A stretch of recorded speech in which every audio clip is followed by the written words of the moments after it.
Coffee is one of the most consumed drinks in the world, but the way we drink it matters. Today, we're talking about black coffee, what it is, why people swear by it, the real health benefits, and whether it's actually worth drinking without cream or sugar. Black coffee is simply coffee with nothing added. No cream, no milk, no sugar, no sweeteners. And when you leave out those extras, you also leave out the calories, fat, and sugar that come with them. That's why black coffee is often considered the cleanest way to drink coffee. Consider this comparison for a moment. An 8-ounce caramel macchiato contains about 120 calories, 15 grams of sugar, and 4 grams of fat. That same amount of plain black coffee, just 2 calories, 0 sugar, and 0 fat.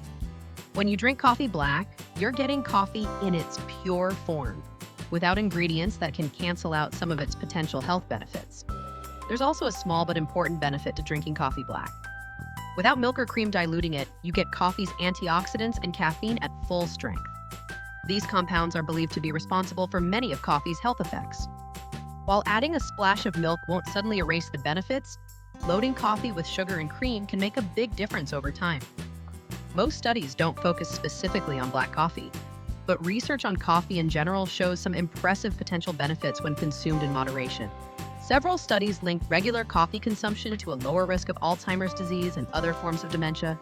One study found that middle-aged adults who drank 3 to 4 cups per day had a 65% lower risk of developing dementia later in life.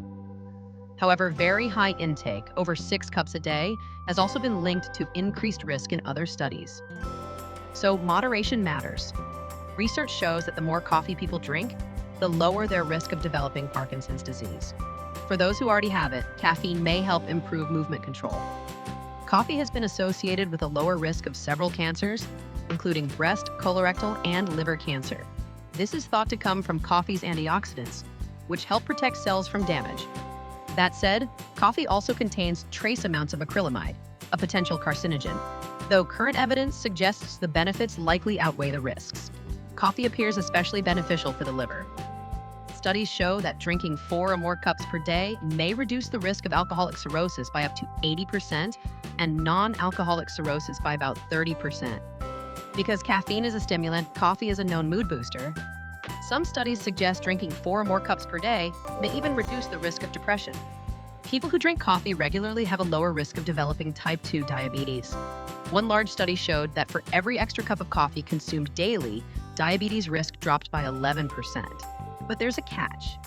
If you already have type 2 diabetes, coffee can temporarily raise blood sugar and insulin levels. Weight management. Caffeine may slightly support weight control. Studies suggest people who drink caffeinated beverages before meals tend to eat less, and regular coffee drinkers may gain less weight over time. But adding sugar and high-calorie cream can easily cancel out these benefits. Now, let's explain the levels of coffee roast. Coffee beans start green and are roasted to develop flavor.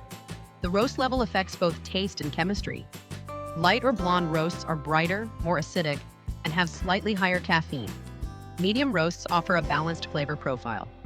Dark roasts have a stronger, more bitter taste. Contrary to popular belief, light roasts actually contain slightly more caffeine than dark roasts. Light roasts tend to have higher levels of specific antioxidants. Dark roasts may have higher overall antioxidant activity. Dark roasts may be gentler on digestion and produce less stomach acid. Dark roast coffee may slightly reduce cholesterol-raising compounds when brewed without a filter. In short, there's no clear winner. Choose what tastes best and feels best in your body. Too much caffeine can cause anxiety, jitters, insomnia, digestive issues, and heartburn, so listen to your body. If you want to enjoy black coffee, quality matters. Choose fresh, high-quality beans. Grind them just before brewing if possible. Experiment with brewing methods like drip coffee makers, pour-over, French press, AeroPress, or cold brew. If black coffee tastes too harsh at first, try gradually reducing cream and sugar instead of cutting them out all at once. Black coffee isn't magic, but it can be a simple, low-calorie way to enjoy coffee while keeping its potential health benefits intact. If you found this helpful, like the video, subscribe for more wellness content, and let me know in the comments. Are you a black coffee drinker or still working up to it?